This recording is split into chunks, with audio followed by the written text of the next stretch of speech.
This video is to provide an awareness of the transport of lithium cells and batteries and does not replace the need for dangerous goods or hazmat training. Lithium cells and batteries power many products which we all use in our daily lives, such as mobile phones, tablets, and laptop computers. These batteries contain more energy than many other battery types, allowing our electronic devices to run for hours or even days. Lithium batteries can be carried safely, but because of their high energy, if we do not treat them with care or if we abuse them, they can catch fire. It is also very important that you only buy replacement batteries from reputable sources, as poor quality or counterfeit batteries have been the cause of a number of fires in the home, workplace, and on board aircraft. We will look at what can happen if lithium cells and batteries are not transported in accordance with aviation safety requirements. We will also explain how you can help to ensure that lithium batteries do not pose a hazard to flight safety. First, some terminology. A lithium battery is two or more cells which are connected together. For example, a laptop battery. Some devices such as mobile phones and watches are powered by one or more individual lithium cells. Lithium cells and batteries come in different shapes and sizes, but the most common technology for rechargeable electronic equipment is lithium-ion.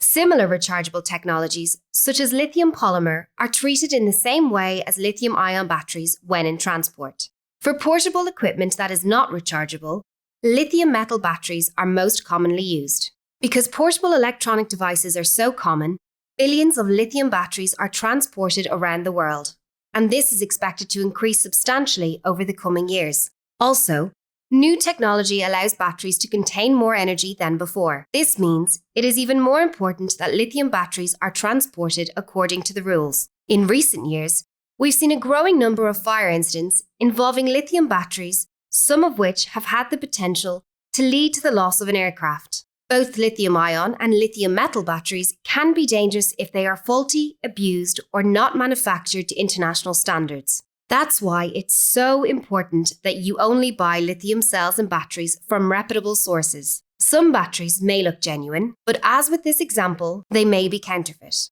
Faults can occur if batteries are abused or damaged, for example, by being punctured or dropped. To ensure that they are safe for transport, all types of lithium batteries must pass stringent tests. Batteries which are not tested, for example counterfeit items, pose a significant risk to flight safety. Counterfeit, faulty, or abused lithium batteries and those which have not been protected against short circuit can experience something called thermal runaway. This results in them getting so hot that they can catch fire and ignite other nearby batteries.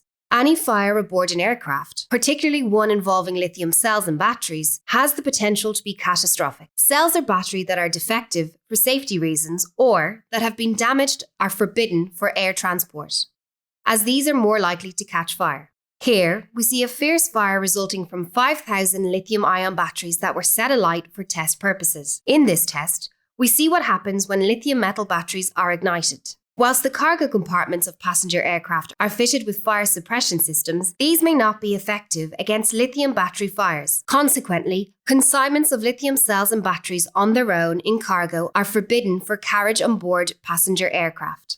The International Civil Aviation Organization, ICAO, determines the requirements to ensure dangerous goods, including lithium batteries, can be carried safely by air. These requirements are reflected in the International Air Transport Association, IATA, dangerous goods regulations and apply to lithium batteries in cargo, mail, or when carried by passengers and crew. Correct packing, marking, labeling and documentation are essential to ensure lithium cells and batteries can be carried safely. The transport requirements for lithium cells and batteries shipped on their own are dependent on their type, power, and quantity. Lithium cells and batteries shipped on their own must be sent as cargo aircraft only. The packaging must bear the lithium battery mark, Class 9 lithium battery label, and cargo aircraft only label. The type of packaging required for cells and batteries can vary according to the watt-hour rating or lithium content. Consignments of such cells and batteries are subject to an acceptance check and will be listed on the NOTOC. Lithium-ion batteries and cells must not be offered for transport at a state of charge exceeding 30% of their rated capacity. Lithium cells and batteries packed with and/or contained in equipment have similar requirements. Whether a package is permitted on a cargo or passenger aircraft depends on the quantity of cells or batteries it contains. Packages containing lithium cells and batteries packed with and/or contained in equipment must be marked with either the appropriate lithium battery mark or label, dependent on the watt-hour rating and net quantity of cells or batteries per package. Consignments of packages with the Class 9 lithium battery label are subject to an acceptance check and will be listed on the NOTOC.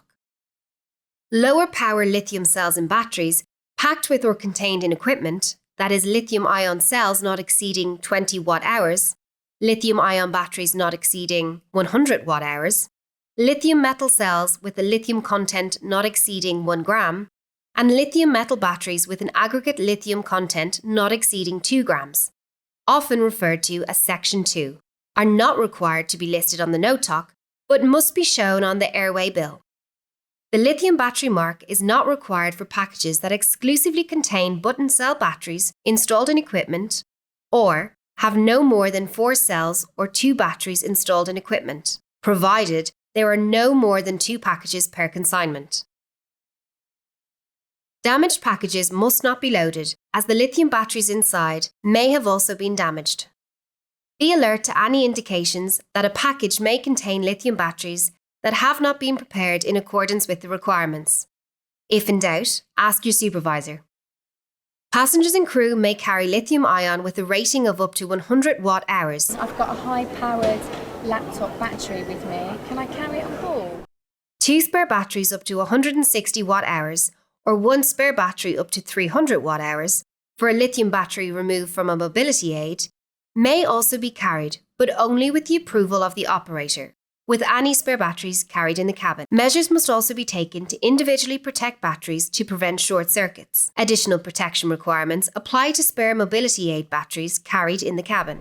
Yep, that's fine for you to carry, although it will need to stay in your carry-on baggage. Lithium metal batteries with an aggregate lithium content not exceeding 2 grams may also be carried. Portable electronic devices containing lithium batteries should be carried in the cabin. If carried as checked baggage, measures must be taken to avoid unintentional activation, to protect the device from damage, and must be completely switched off, not packed loosely like the drill shown here. AirTags and similar personal electronic devices, when containing a lithium metal content of 0.3 grams, or a lithium-ion battery with a watt-hour rating no greater than 2.7 watt-hours, are not required to be switched off if carried in checked baggage. Battery-powered electronic smoking devices, such as e-cigarettes and e-cigars, vapes, are only permitted for carriage in the cabin and must not be in checked baggage. Spare batteries for these must also be carried in the cabin, as this will enable cabin crew to deal with an incident should one occur. Batteries must be protected from short circuits, for example by being in their original retail packaging, by taping exposed terminals, or by placing batteries in a plastic bag or pouch.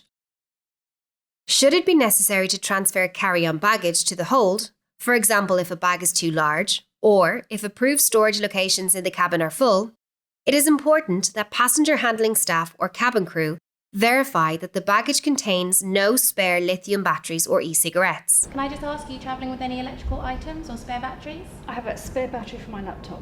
Okay, I'll just ask you to take that out and keep that on you, and we'll check the bagging for you. It is imperative that you fulfill your role to ensure the transport of lithium batteries does not jeopardise the safety of the aircraft or its passengers and crew. If all the rules are followed, it is extremely unlikely that you will experience any problems. More information on the carriage and equipment of lithium batteries is available from these sources.